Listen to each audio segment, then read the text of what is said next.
Next on AM 1480 WLEA, Doogie and the Doctor. And good morning. Welcome to our Doogie and the Doctor edition this cold, chilly Saturday morning. Doc, what do you think? Well, hey, Doogie, it's the biggest social event of the year. It's St. Patty's Day.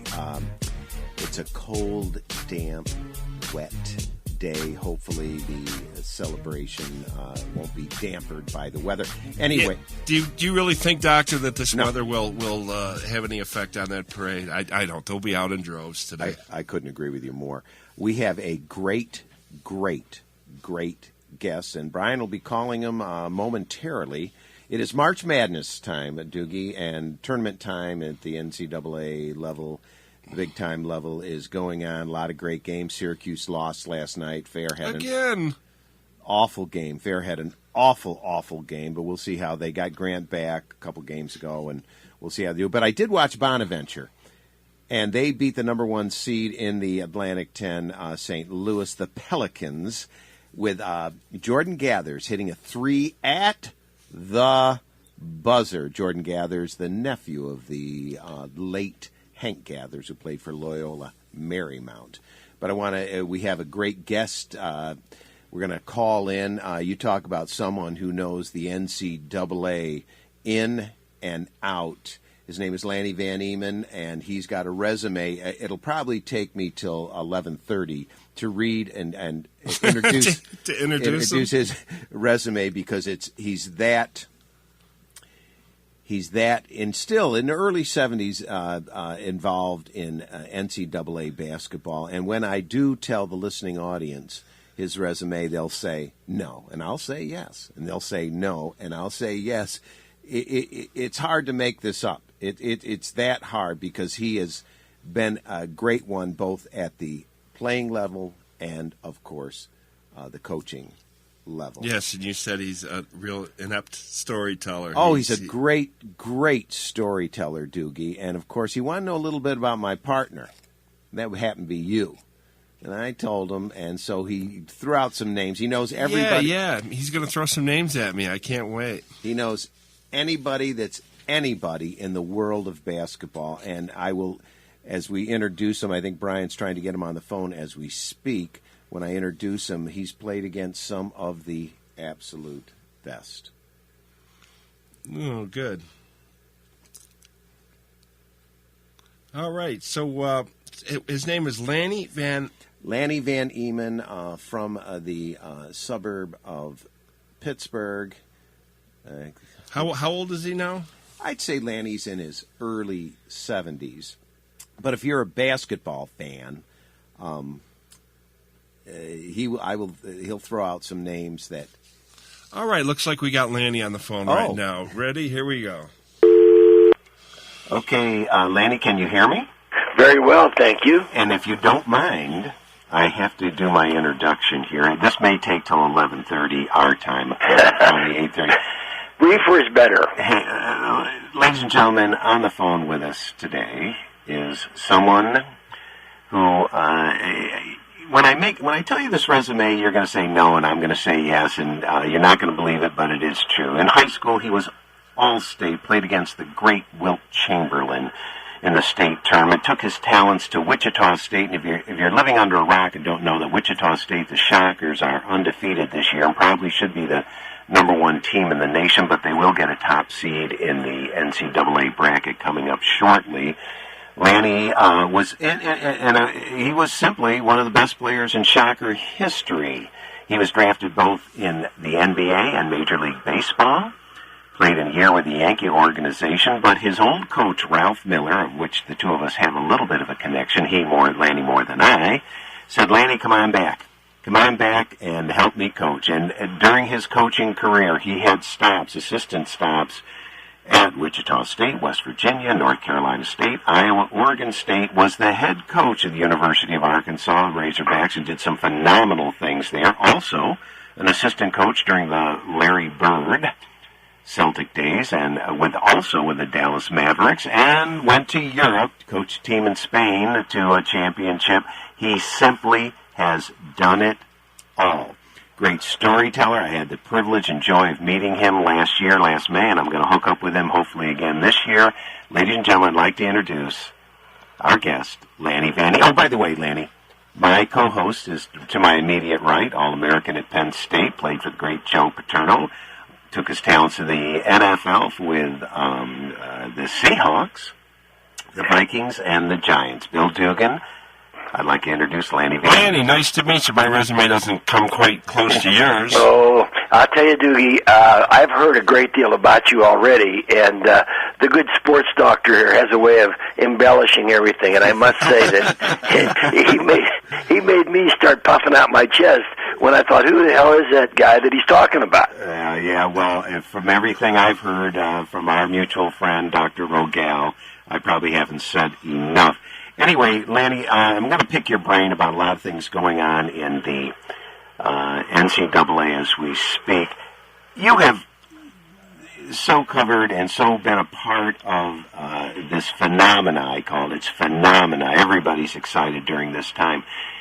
How has the game changed in the last 20 years? The game, the coaching, everything. How has it evolved or changed in your eyes? Well, it's very significant, the shot clock being one major thing, because when I played, or when Wilt Chamberlain played, and maybe even when Doogie played, the shot clock was not manipulated as it is now by coaches. In fact, timeouts were originally thought to be rest periods for the players, and we see in NFL football games they're saved and used, the 2-minute time. So the clock has become so significant.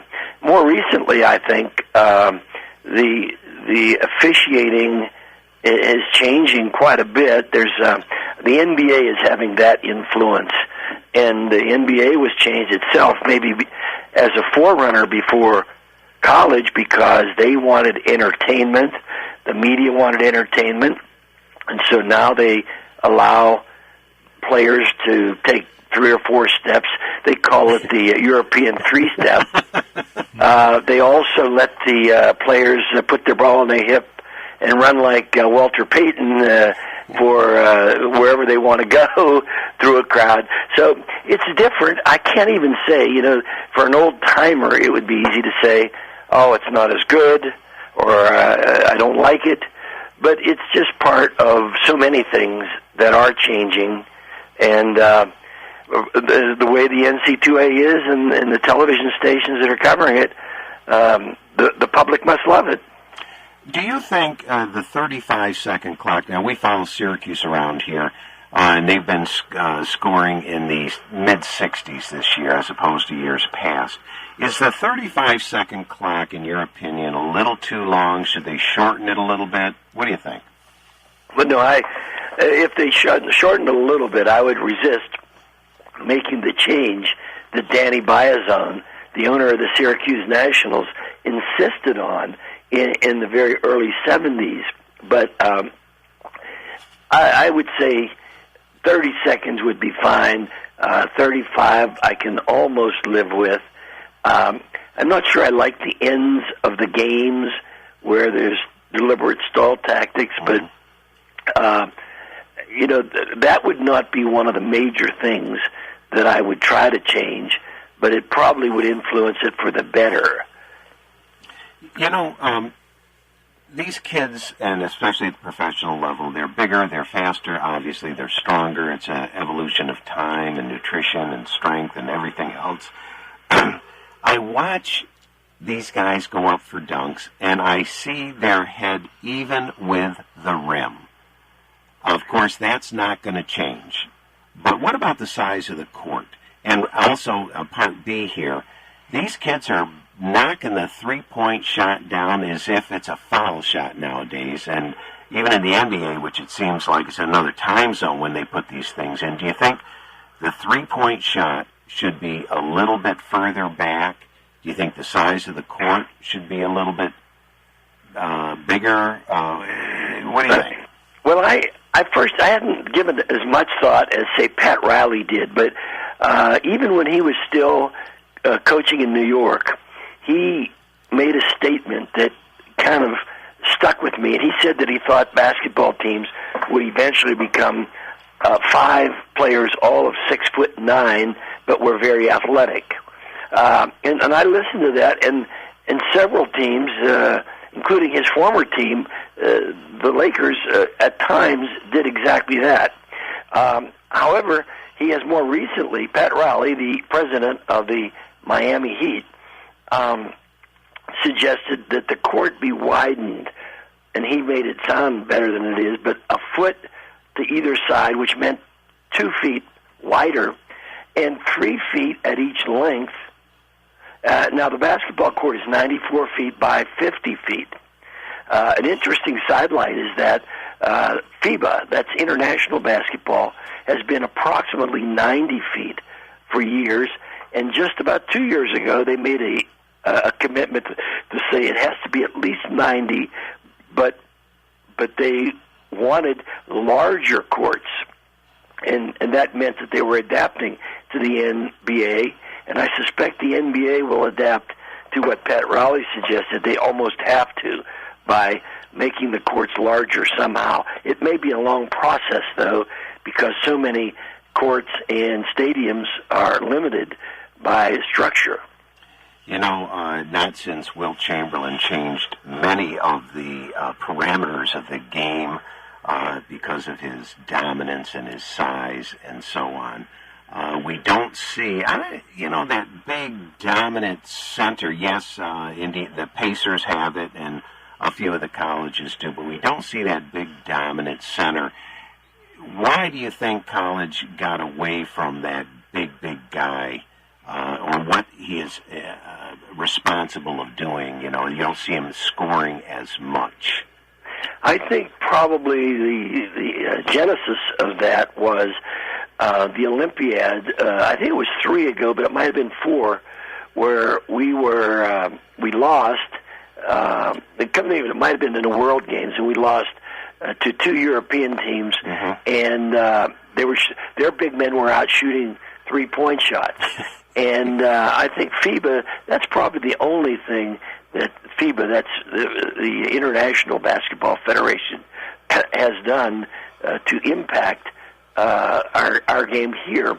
But and then it's a comfort zone for bigger people to step outside and not have to jostle and establish position, although I must say that it is still very, very physical around the basket. And I might add, too, though, another change that was made probably 40 years ago was the backboard was raised, not in height, but the bottom portion was raised by 6 inches for the very reason that you pointed, that heads were getting close to the bottom of the backboard, and now you can see in certain games that the basketball players readjust their head and slant it so that they don't hit the backboard. Many, I might have told you this before, but when my father used to talk to me back and he taped ankles for Fog Allen, who was a track and field teammate of your mentor, Ralph Miller, who was a great football and basketball player besides. My father said way back in the 60s, when he's talking to me, that Fog Allen way back in the late 30s wanted them to raise the basket 2 feet way back then. Obviously, it's not going to happen because he saw the evolution of people getting taller, stronger in his late 30s. But I guess if somebody came from Mars and they came down and watched LeBron James' eyelids go over the rim, they say, geez, what's the big deal here? What's the big deal? But it is what it is. Well, you're right. Fog Allen, the former coach from Kansas, was not only brought that up, but it has been experimented with by the NC2A at least 2 times, once in the 50s and another time in the late 60s, in games at the National Convention, which is in conjunction with what we call the Final Four. And I must point out that Fog Allen originated the National Association of Basketball Coaches, which then originated the Final Four in 1939 as a direct competition to the NIT in New York, which was very popular. So I might be getting off And we're getting further away from Doogie. I know that... Now, he's got a question for you. Yeah, well, the doctor just brought up LeBron James, and I got to get your take on this. He just recently came out with a statement about how if he had a Mount Rushmore of basketball players, he would have, I think it was him, Michael Jordan, and I think he had Larry Bird and Magic Johnson. Now, obviously, the guy doesn't have a lot of respect for where the game came from. A lot of like back in Europe. What's your take on that statement and his attitude there? Well, I'm not sure. We take a comment. I would like to say it's a comment, right? And, he has a limited purview, and he doesn't know. That might be like, say, Nick Saban's one of the all-time great coaches, or Belichick with New England, and people do forget about the great Joe Paterno, or even Bear Bryant, or Piggy Lambert, some of the fellows that were years and years ago. I knew... or I had a chance to meet LeBron James when he was still in ninth grade. And I might point out, by the way, different than so many people, he graduated from a high school. I think it was St. Mary's and St. Catherine's in Akron. That I forget the name for sure, but he had a 94% graduation rate that went to college. He was a 92 grade student, so he's not an average guy. And I think if he hadn't seen Wilt, or maybe George Mikan. So I think there are eras. And Doogie, being a lot older than you, I can't imagine anybody getting mentioned ever better than Jim Brown from Syracuse. But I'll allow you to tell me that Walter Payton was better, or somebody else, and not get upset about it. I have to bring up, did you hear Bill Russell's comment about what he had to reply to LeBron James about that? Well, I think sometimes it's discussion, almost like we're having now, and everybody has an opinion. Yeah, it's definitely opinionated. And Bill, of course, Bill's an intelligent person himself, and I only bring that up because we tend to generalize on our athletes, baseball, football, basketball, and Bill was rather erudite, as a matter of fact, reasonably well-read, and he's also a little bit controversial and likes that. Uh-huh. So if you say the elevator's going up, he may say, no, it's going down. Or in our glimpse, we weren't sure which way it was going. But he's that kind of a person. You have to admire Bill for longevity and all the things that he's done, but he likes controversy to a degree. So I just want to say he had to come back to LeBron. He said, well, listen, LeBron, I'm glad I'm not on your Mount Rushmore of basketball players, because, number one, I was a high school state champion in high school, a national champion in college. I won the NBA championship my rookie year. I won the NBA championship my final year, and I won 9 in between. When you can match that record, then maybe you could be on my Mount Rushmore Hall of Fame. And a gold medal, too. Bill, I won a gold medal, too. Yes, he did, and he was from McClymonds High School in Oakland, California, and he did. And Bill, like so many, probably you too, Doogie, the fact, he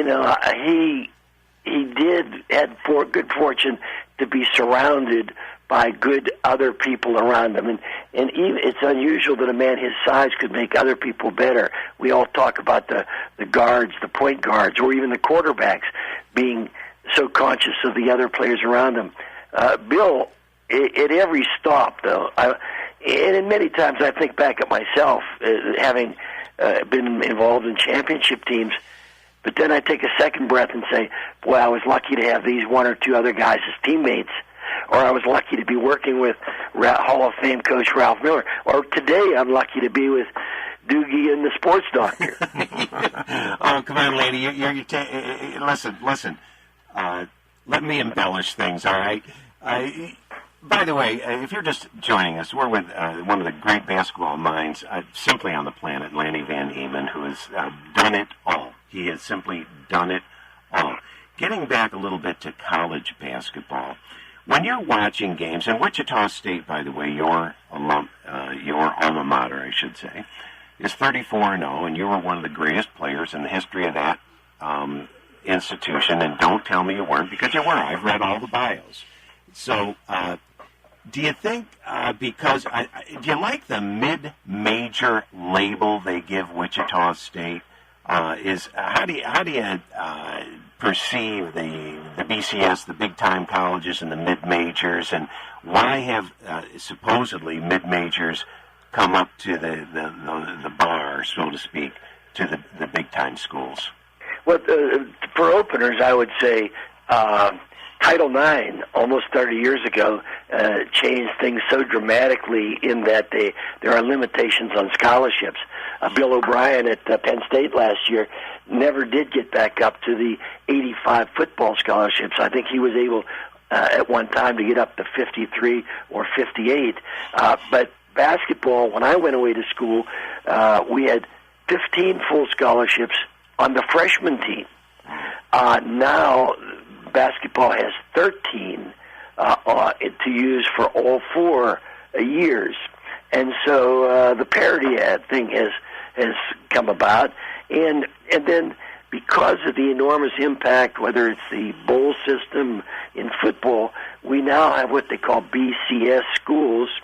And I don't like the term mid-major because I remember when I was a player at Wichita State and as a coach, we had an athletic director who was famous in himself, but he arranged for a lot of Big Ten basketball games. We would play 2-for-1, and in several cases played on the road. So 11 times we played, but 8 times we won. But when we beat Michigan, they remained Wichita. They remained Michigan, and when we went home, we were still a smaller college, so to speak. So I don't like that term. There's no doubt in my mind that Wichita would have had difficulty winning the Big Ten, maybe the Southeast Conference, and probably the ACC. But they would still be a Virginia-type team or a Wisconsin-type team where they would win far more than they lose. And it's a quirk that only one team in the Missouri Valley will go to the tournament this year, but take my word for it, Indiana State beat Notre Dame wire-to-wire by 6 or 8 points earlier in the season, and Indiana State is very, very good, and might not even get invited to the NIT. You know, Wichita State last year lost to Louisville in a heartbreaker, and Louisville went on to win the whole thing. And this year, do they have everybody back, Wichita State? Well, no, Wichita lost a guard and an understated power forward at 6'8". But by most accounts, they say that they are bigger and better this year. But in my mind, that does not necessarily translate into getting to the Final Four. And I might point out that they led and controlled Louisville wire-to-wire until the 3-minute and 50-second second. They were ahead by 5 at that point when their center, Arupki, an African 6'11", who was a shot blocker and a rebounder, but certainly not a scorer. He was fouled and shot a free throw that went somewhere between 10 feet and 11 feet and bounced not even under the basket. And there was a collective gasp in the 74,000 people that were in Atlanta. And it was a great momentum changer. And 2 possessions later, he shot his next free throw that hit the glass, caromed, and barely touched the rim as it bounced back at him. But anybody else on that team had been fouled. They would have had a much better chance of making free throws. And I think Louisville would say, by the skin of their teeth, they got out of that game. Hey, Lanny, we're going to take our mid-break here for the show. We'll be right back with you, so stay with us. And we'll be right back with Lanny Van Eman. Don't go away, Lanny. Don't go away. I'm with you. AM 1480 WLEA, Hornell. Fox News Radio, I'm Lillian Wu. The Prime Minister of Malaysia says investigators believe the airliner, which went missing 1 week ago, had its communications deliberately disabled. The search for the Boeing now focusing on 2 possible corridors. If the plane traveled north, it could in theory be as far as the Kazakhstan border. And if it did go south, it could be somewhere in the southern Indian Ocean off the western coast of Indonesia. 14 countries are bringing the latest technology on board. Fox's Elizabeth Pran. House lawmakers passing a permanent fix for Medicare. To make sure reimbursements to doctors for treating Medicare patients doesn't drop by 24% starting April 1st. Texas Republican Congressman Michael Burgess is calling on Senate Democrats to get this done. The clock is ticking. But the bill includes delaying the Obamacare individual mandate 5 years. Fox's Mike Emanuel. Fox News. We report, you decide. So again, it looks like today considerable clouds and maybe a few rain or snow showers out there with a temperature somewhere in the upper 30s. Tonight there could be a few rain or snow showers, especially early, then partial clearing overnight, lows 15 to 20. Sunday's partly sunny. It's going to be colder with a high only around 22. And it'll be turning cloudy Sunday night with that system going by to our south.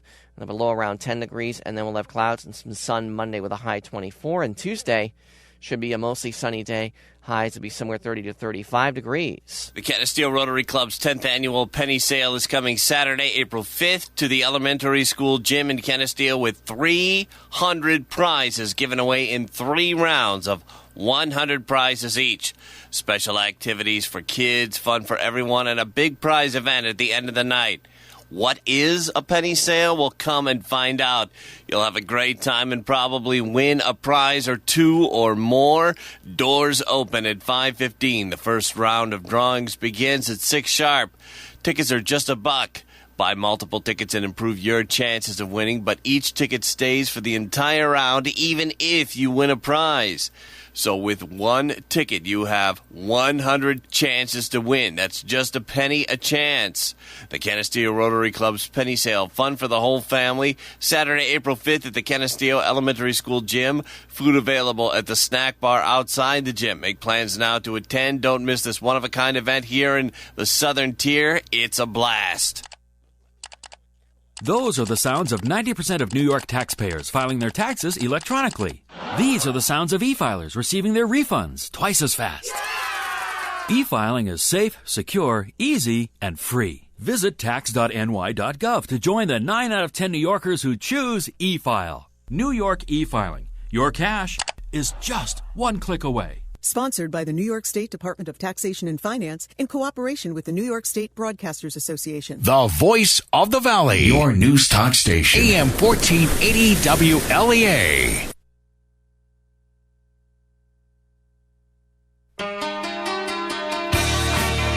All right, we are back with our guest, Lanny Van Nieman.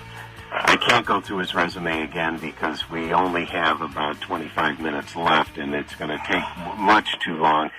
Lanny, my co-host has played against some of the best football players to walk the planet, but he's still a big fan of basketball and had an idol. And he wants to ask you a question about someone that you actually had played against in the state tournament in high school. Yeah, man, growing up in basketball, man, everybody down at the schoolyard or the baskets, everybody wanted to be Wilt Chamberlain. He was the man, and I understand that you were on the same court as him. Well, Wilt, by the way, it wasn't necessarily a childhood hero. He's 3 years older, 2 classes above me, and the reason Philadelphia did not play in the Pennsylvania State Championships is because in their school system, they allowed players to play, I think, until their 20th birthday. And the PIAA, or the regulating body of Pennsylvania, and most states said, okay, as soon as you turn maybe 19, you can't play. But Wilt was an astonishing athlete. In fact, he, at one time, after he left Kansas University early, one of the first guys to ever do something like that, and he went to play for the Globetrotters, he flirted with playing for the Kansas City Chiefs as an end, a wide receiver, and had several talks with Hank Stram, the coach. He also was propositioned and was willing to fight then Cassius Clay, who later became Muhammad Ali. And he also won several track events in the Big 8 track meet. That would be the 440 and the high jump. In my mind, there's never been anybody quite like Wilt Chamberlain. Didn't you play against him, though, in high school? You did, didn't you? Well, we played in the what was called the Johnstown Tournament, which at one time was real popular at Christmas time. And we lost by a point, and he went for 46. And it's another case, just like the Louisville that I was explaining to you, is that we led throughout and had about a 5 or 6 point lead when they what I call fouled for profit. And that meant back then they did not have one-on-one shots. You only get one for a common foul. And so they fouled one of our players who missed 4 out of 5 free throws in the last, 3 or 4 minutes. And when I say 3 or 4 minutes then, it was almost like a running clock. Now 3 or 4 minutes in a basketball or football game could be 30 minutes. But in any case, yes, they beat us 74-73, and he had 46. And I must say that it was, even in losing, we felt like we won. And then eventually, 2 or 3 months later, we beat Chester, one of the very strongest schools over the past 50 years in Pennsylvania. That's Bo Ryan, the coach at Wisconsin, went to Chester High School. Lanny, speaking of Wilt, one of his greatest achievements was he never fouled out of a game. But nowadays, with March Madness coming up, you get some of these great players that people pack the stadiums to see, and if he gets 2 quick fouls, then the people they came to see, and there are a few still out there, are on the bench. Do you think, speaking of fouls, that they should extend it to 6? Do you have any opinion of that? Well, the NBA game, by the way, is 25% longer, so they have 6 fouls and instead of 5. I do have an opinion, and that it is that the fans ought to go see Penn State in football, and not Joe Paterno, or not even Doogie. And so my feeling is if you have 15 guys, or if you have 45 or 50 playing, that's just part of the game. And that's another thing that's happened, is there's fouling for profit. And now the NBA has influenced it where they say, oh, don't let a man make a layup, give him a hard foul where they almost break an arm. So that point, I'm sure it sounds like you think that the player ought to be able to play longer. And my feeling is no, if you play according to the original James Naismith rules, that a foul is not a good thing. Well, let's bring up a little, you're talking about history, or we're getting a history lesson. Speaking of college and the pros, and this has been a big thing for the last number of years, the one-and-done rule, and I heard Mark Cuban, the owner of the Dallas Mavericks, saying basically, if these kids don't want to go to school, their best bet is to go to the developmental league, the NBA developmental league. And then Jeff Van Gundy, who, by the way, plays college ball not far from here, he said, a lot of these kids just aren't academic. So why don't some of these big schools that are, or mid-majors, as we were alluding to earlier, offer vocational programs that they can matriculate in? What is your opinion of the one and done? Is it a good thing? Has it, and how has it changed basketball? I think it's turned out to be not a good thing, and yet we do have rules where tennis players or golf people can, make a living. I think the baseball rule is the best, and that is, if you're that good and they want to sign you like LeBron, go right ahead. And by the way, the NBA has made more mistakes by signing young players by far than they've had successes. It's really the NBA Players Association that has held this up. David Stern has proclaimed over the years that he wasn't interested in bringing in high school kids. And there was a lot of times legally, back 40 years ago, that they resisted and got into lawsuits over it. But basically, I do think that the great integrity of a University of Michigan, a Cal Berkeley, Penn State, University of North Carolina, has been denigrated by changing standards of admissions and minimalizing them and then having to spend enormous funds in what we call student enhancements, tutors. Many of the football programs particularly have a complete tutoring, medical, travel services in their football stadiums. When those things are offered either in the community or on the campus. And so I think it's turned out to be something that is a semi-professional at probably, 30 or 40 or 50 schools that have enormous amounts of money to spend however they want. So, but mine is just an opinion. I think sometimes even with Mark Cuban, he made a comment. I don't know how far he wanted to fight that battle. And then there are a lot of other people that have said, why are these people coming? I certainly would not want it to become a vocational school. Okay. All right. Well, we need some carpenters out there, too. Welders. Well, there are trade schools, and there are many of them. I could use a vocational school. I'm a mechanical moron, and I regret not having my father's from New York. He didn't have an awful lot of what we call contracting ability around the house. He always hired somebody. Anyway, just a quick question for you about when you coached, Lanny. Obviously, did you uphold your standards with the academics? Did you really drill that into your players that I want you to perform just like every other student here? Or I think it's changed now where the coach is much more responsible. And if you were a coach, Doogie, and one of your players, I'm sure maybe you had teammates that could have done something illicit along the way, and then the coach becomes responsible. But I know I had received calls at midnight from the campus security. One particular time, somebody said, "We found one of your players, and we're sure that he was smoking marijuana because there was a lot of marijuana." And I said, "Do with him whatever you would do with any other student." And so I wasn't that virtuous, I suppose, but the school and the entrance and the admissions programs were well above my pay grade when I coached. Right, so that's my point. You didn't manipulate any of that as a coach just to win, which is... Well, not at all, but I did know that there were people that I recruited. I remember going to the South. I was in Demopolis, Alabama once, and I asked about a particular player and said, what's his grade point average like? And the principal looked at me and says, "What does he need?" and that stunned me at the time. It really did. But at that level, and I think there was a time too where I pleaded with a counselor and a principal, and I had some success.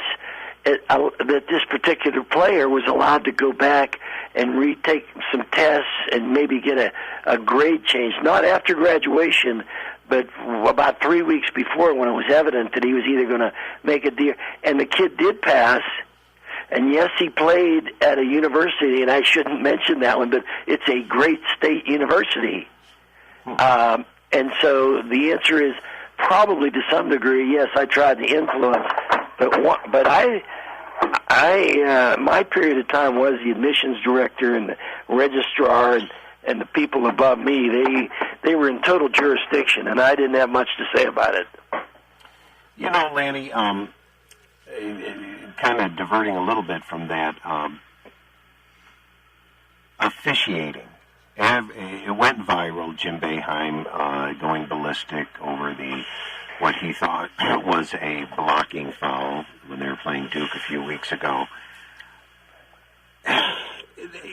Give me your take on what should be. It's such a nanosecond call that is so tough to determine, and they can replay each and every one 1,000 times, and you'll get people differing on the charge versus blocking foul. Is there something that can be done specifically so it is more black and white than gray?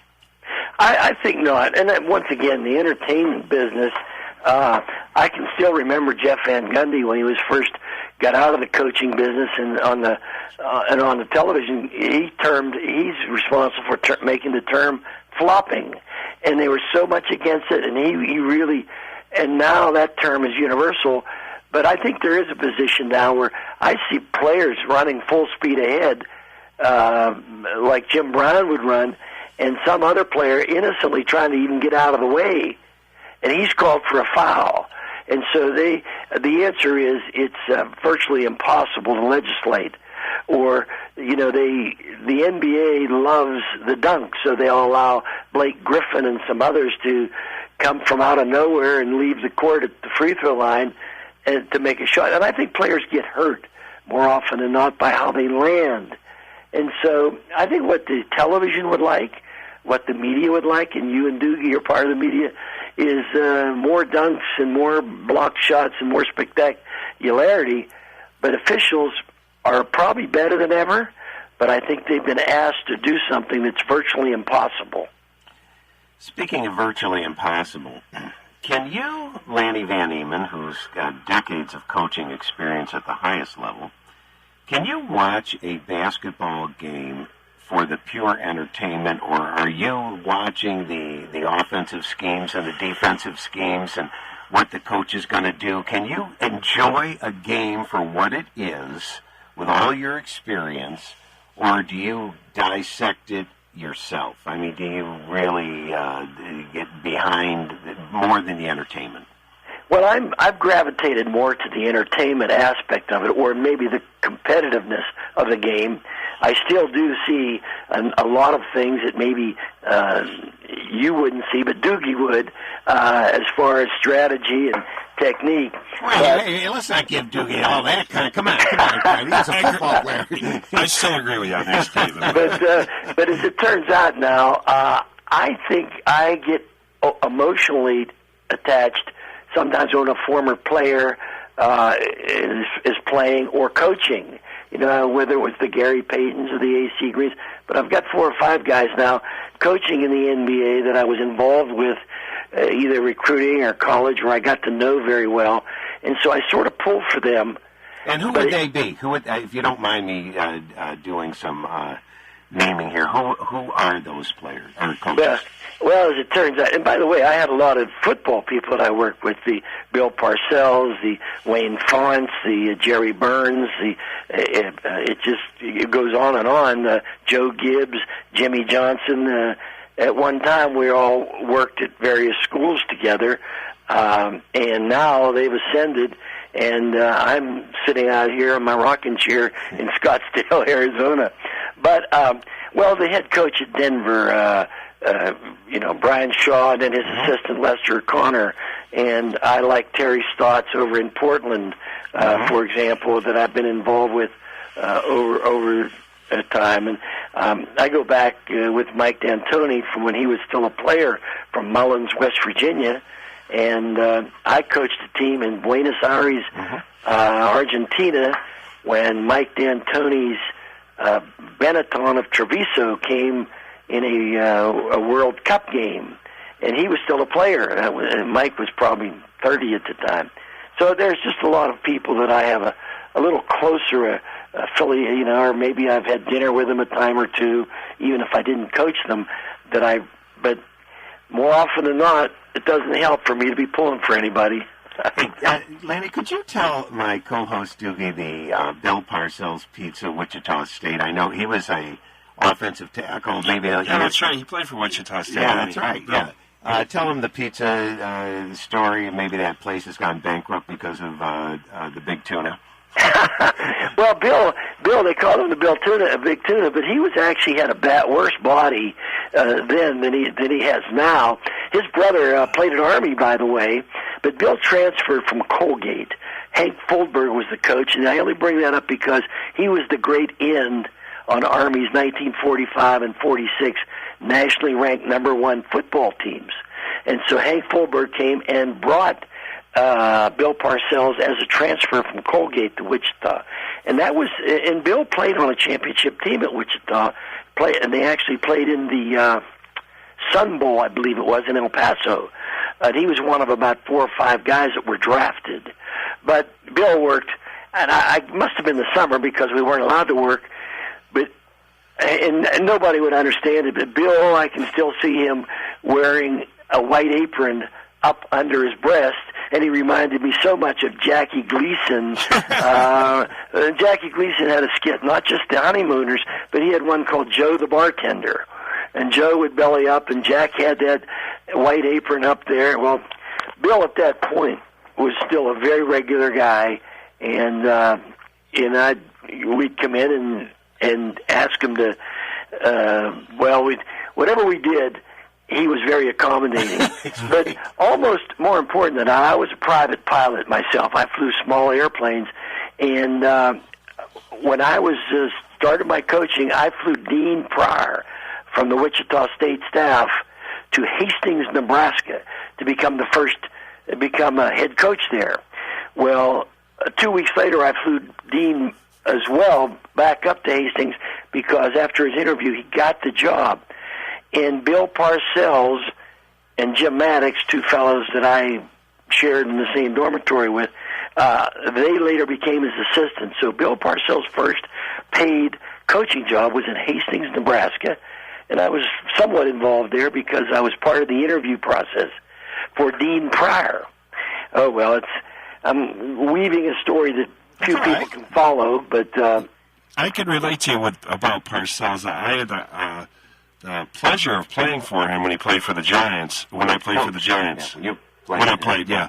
And I'll tell you, he was a big guy. You don't realize the size of that guy, really, just by looking at him on the sidelines, because everybody else is, extra large. Yes. Yeah. But he did look like an athlete. I got to go along with you there. He's not... He's got his legs are built a little different. He's just kind of. He had a low center of gravity there. His hips were out there. He built like a pear, a big pear. Yeah, and his feet point way outward like this. He just didn't look like an athlete to me. Another Parcells thing is that he actually went to Army as an assistant at the same time Bob Knight was there, and they became fast friends. And I think part of his coaching mentality, like Bobby Knight, is very outspoken, but it's part of the Army system of giving everybody demerits as opposed to giving them merits. And I don't know how Coach Paterno was. And incidentally, I spoke in 1971 in Jackson, Mississippi on the same summer coaches convention with Coach Paterno, and so I always had a special feel for pulling for Penn State as well, Doogie. So you loom high in my mind. And I must also mention to Brian that when I was at the Pac-12 tournament in Las Vegas yesterday, there was a Friedland on the roster of, I think it was Stanford's team. But he didn't play. He didn't get in the game. Well, that was my case in high school, too, so it must be the Friedland name. Lanny, as we have about 6 minutes left here, the RPI system, is it legitimate? Should they put too much stock? Do they put too much stock in it? What do you think? Well, I think it's not a bad system. It shouldn't be the absolute system. It reminds me sometimes of the All-Star games where the fans pick the first 10 players, but the coach is able to pick maybe the last 2 players in basketball. And so there are... I heard Jay Bilas say on the the television, that he talked to 3 or 4 of his coaching friends that were in coaching. They said, would you play Wichita State? And they said, no. And then he said, well, what if you played 2 games for 1, which is what big schools usually do for payoffs and for economic reasons? And they also said no. So there's a conundrum that Wichita State, Gonzaga, and some others, the only way that they even got to play Wichita State got to play St. Louis or whatever is if it's an ESPN or a special designed early season tournament. And I would suspect that Wichita State now will be big enough that they might have them have some special games. But I also feel for, say, an Indiana State, who, in my opinion, would absolutely be a middle-of-the-pack team in the ACC, or they're better. One of the things that I have noticed in several of the leagues, except for the Big Ten, is that there's some terrific top 2 or 3 teams, but there's some awful bottom 3 or 4 teams. And in the Big Ten, the Forest team there is pretty darn good. Wow. You know, Lanny, again, as we're coming towards the end of this, I could talk to you forever. I hope I'll see you again in early May.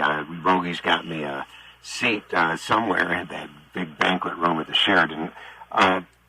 Doogie mentioned earlier, he alluded to earlier about the Mount Rushmore that LeBron James had talked about. In your opinion, and you go back. Who's on the Mount Rushmore of basketball in your Lanny Van Eames? College? We're talking college. You want to go college? Let's go college. Let's go college. Okay. Well, I'll end up having Bill Russell say something about my comments, but I used to work at Jerry West camps in the summer in Lexington, Virginia, back in the 70s. And somebody asked him about Bill Russell and Will Chamberlain, and he came right out and said that Will Chamberlain was in a league all by himself. He said even when he wasn't trying, that he was better than everybody else, and I think he really meant better than he thought. We had more respect for him as a player. And in the same breath, though, he said, well, he was not necessarily a great teammate. And we didn't go into a lot of details about that. But Will had so many other interests. And they often talk about his women, but he's a great, great volleyball player. And he did other things. He was big in automobiles. And so he was not a limited person. And so I go back and having seen him, but it's hard to find anybody that was purer than Oscar Robertson. Of which, Lanny, if you don't mind me interrupting, you played against Oscar in college. He was in the same league you were in. That's correct. Cincinnati. In our league, there was the Missouri Valley, and at that time, it was by far the best league. We had more black players. In fact, there was at least one game in my career where I was the only paleface on the team, and that was at a time when the ACC had no blacks, Southeast Conference had none, the Southwest had none, and so we were clearly a better league, even though we didn't know why we were better. Like Cincinnati was number 1, Bradley would be number 2, and everybody else was somewhere else. But and Michael Jordan, I think, over a period of time, but it was 6 or 7 years before he won a championship, right. And so his body of work, in some ways, is like Pete Rose's body of work over a long period of time, great success. And so I've heard Jerry West say that he's the best that's come along. And when he mentioned to me that Will Chamberlain was clearly by far the best, that was before Michael Jordan. So I'm just not sure, but my hat's off to LeBron James. And mostly, he's a good teammate. I love people that are good teammates. But it's a team game. Yeah, and Larry Bird, for example, really reached out, paid for lunch, paid for, everybody liked Mickey Mantle as a baseball player. Everywhere he went, everybody knew him. He paid for lunch or dinner or whatever. And so I build in some of the side things. So it's hard for me to know who is absolutely the absolute greatest and who is the best. I sort of prejudiced in who I liked. And it's hard not to like Larry Bird. Boy, he's instinct. They said he was not a great athlete, but he was a better athlete than Magic Johnson, for example. And so often players get surrounded by other players that helps them ascend. And I'm a little like Charles Barkley, too, where, I'm not sure championships, they had a little bit, but not as much as a lot of people would like to think in the resume of a player. Well, Lanny, we have come to the end of this, what I consider a fascinating interview. Yes, great interview with you, Lanny. Very, very informative. And Doogie, I can't tell you. I've already looked up your resume, and when I came out of high school, if anybody was able to get into Harvard, Yale, Penn State, or Princeton, or Vanderbilt, it was special and in the newspapers. So my hat's off to you. I couldn't get into Penn State, by the way. There's no possible way, but I'd have loved to go on there. Well, anyway, Lanny, thank you very much, Lanny. I'm looking forward to seeing you May 3rd. We have been with Lanny Van Eamen, simply one of the greatest basketball minds ever to walk the planet, and don't say otherwise. Lanny, it's been a fascinating interview. You're not off the hook. We're going to have you back. Thank you so much for getting up early in Arizona. Appreciate it. Have yourself a great day. Enjoy the Pac-12 tournament. Take care, More Lenny. than my pleasure, and I'll see you at the Pennsylvania Sports Hall of Fame. Okay, thank you, Lenny. Bye. AM 1480 WLEA Hornell.